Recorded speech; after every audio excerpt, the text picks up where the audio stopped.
자, 이번에는 또 이상민 장관 얘기를 초초산중이죠. 네, 해야 합니다. 이상민이 어제 12구 이태원 참사 국정조사 특별위원회 기관 보고에 출석했습니다. 참사 당시 85분 늦게 현장에 도착한 것에 대한 지적을 받자 이미 골든타임을 지난 시간이었다며 그 사이에 놀고 있었겠냐고 되물었습니다. 이렇게 얘기를 해도 되나요? 그러니까 생명을 구할 수 있는 골든타임을 넘겼으니까 늑장 대응이 아니다 이런 말을 하고 싶었던 모양인데 그렇게 치면 행정안전부라고 하는 장관이 왜 필요합니까? 그러니까 뭐라도 그 해? 자리에 있는 사람들은 내가 뭘 하는 사람인지 잘 모르는 것 같아요. 이런 거면 장관 필요 없지. 아무나 그 리트리버 개 앉혀놔도 뭐 신한테 뭐 할 거야? 개한테 뭘 바래? 이렇게 할 수 있잖아. 그럼 장관 뭐하러 그 월급 받고 있어요? 세금으로. 그리고 골든타임이 이미 지났다? 자기가 어떻게 판단하는데? 그 현장에 가지도 않았다며. 아이고 참. 이런 사람이 행안부 장관으로 있는 한 우리는 사람 많이 보이는 곳, 축제 이런 거 정말 무서워해야 돼요. 즐길 수 없습니다. 그리고 상식적이지 않은 사람들이잖아요. 그때 뭐 하고 있었는지 모르잖아. 아직도 얘기가 없어요. 언제 뭐 했는지. 근데 뭐라고 얘기했냐면 제가 그 사이에 놀고 있었겠나? 상식적으로 생각을 해보시라. 예전에 상식적으로 네가 명단 없다고 했잖아. 근데 명단 있는 걸로 다 밝혀졌지.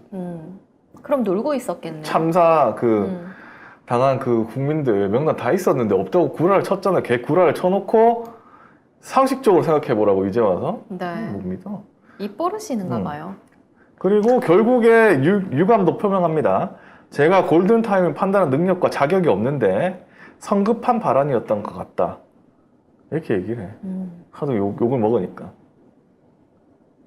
장관이라는 사람이 참 뭐 이런 거 있습니다. 네. 그리고 국힘은 뭐 하고 있느냐? 신현영 의원 탓만 하고 있습니다. 내가 그럴 줄 알았다. 참. 네, 국조특위에서 국짐 의원들이 닥터카를 탑승했던 신현영 의원에 대한 질의에 막 열을 올렸거든요. 그러자 희생자 고 이지한 씨의 어머니 조미은 씨가 이런 국정조사는 의미가 없다고 생각한다. 여당 의원들의 태도가 불만스럽다. 이게 국정조사냐? 다 짰습니까? 우리들을 위해서 말해달라고 부탁했잖아요. 이렇게 지적했습니다. 이 문제는 왜 국조 시작하면은 국민의힘이 들어올 거라고 했잖아요. 결국에 네. 들어올 수밖에 없을 거라고 했는데 뭐냐면 결국에 들어와서 깽판을 치기 위해서 들어온다. 그런 말씀 드렸는데 이제 계속 국짐 의원들 뭘 얘기해? 신현영 의원 닥터카를 왜 탔느냐? 그거만 얘기하고 앉아 있는 거예요. 한가한 소리 하고 있는 거예요. 왜냐면 이 유족들이 뭘 바라겠어요? 왜 그때 왜 국가 시스템이 그거를 아무것도 못했느냐를 알고 싶어서 국정조사 시작한 거잖아요. 네. 근데 국짐은 무조건 신영현, 닥터카. 그러니까 이 유족들이 얼마나 황당하겠어. 그냥 그걸로 시간 다 끄는 거예요.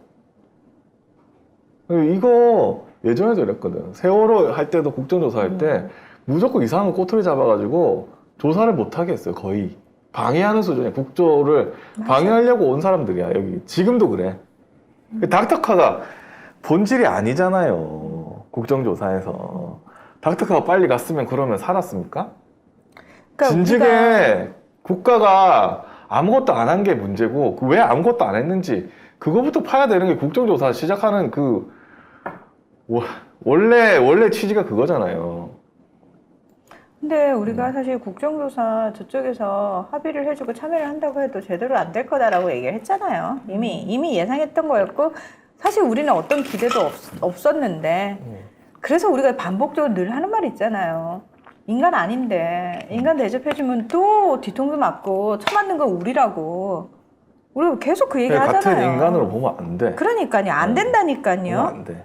안 돼요. 지금도 그렇고.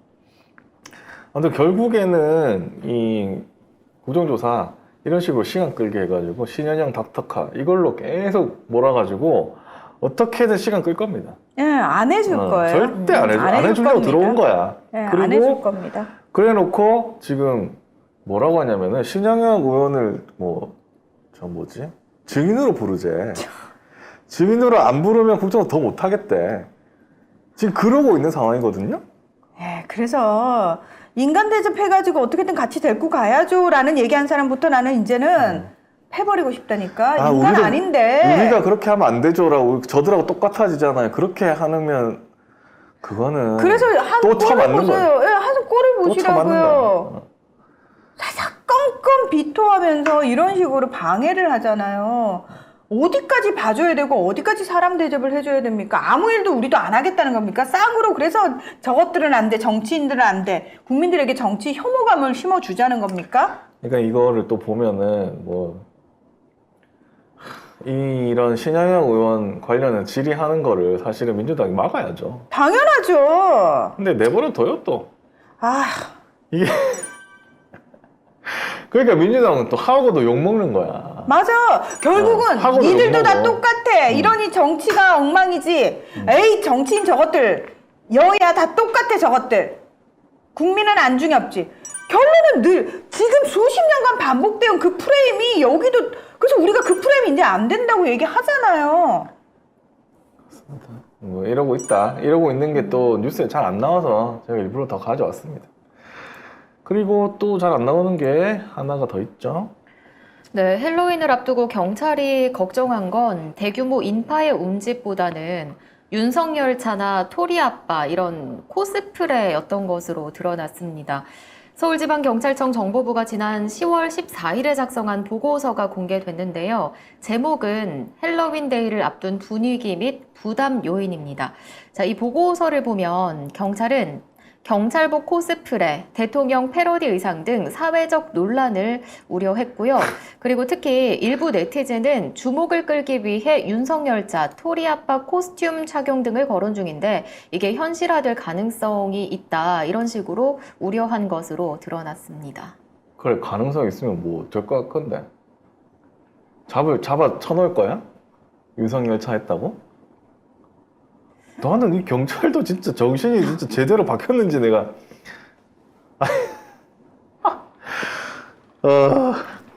아니 코로나 이후로 이제 헬로윈 축제가 잘 안 이루어지다가 이제 거의 실외 마스크 해제되면서 대규모 인파가 모일 것이 확실시됐고 경찰도 그걸 다 파악하고 있었어요. 그러면 거기에 대한 대책을 마련했었어야지. 그건 나 몰라라 뒷전이고 윤석열 차 코스프레 의상 이걸 걱정하고 고민했다는 있어. 게 네.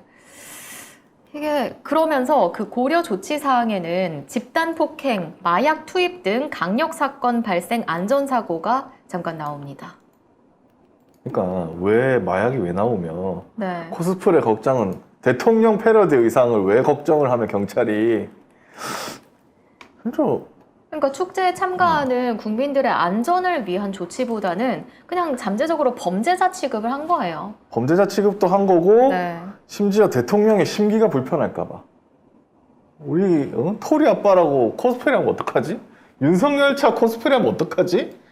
잡아 쳐넣을까? 이 생각을 경찰이 하고 있다는 거예요.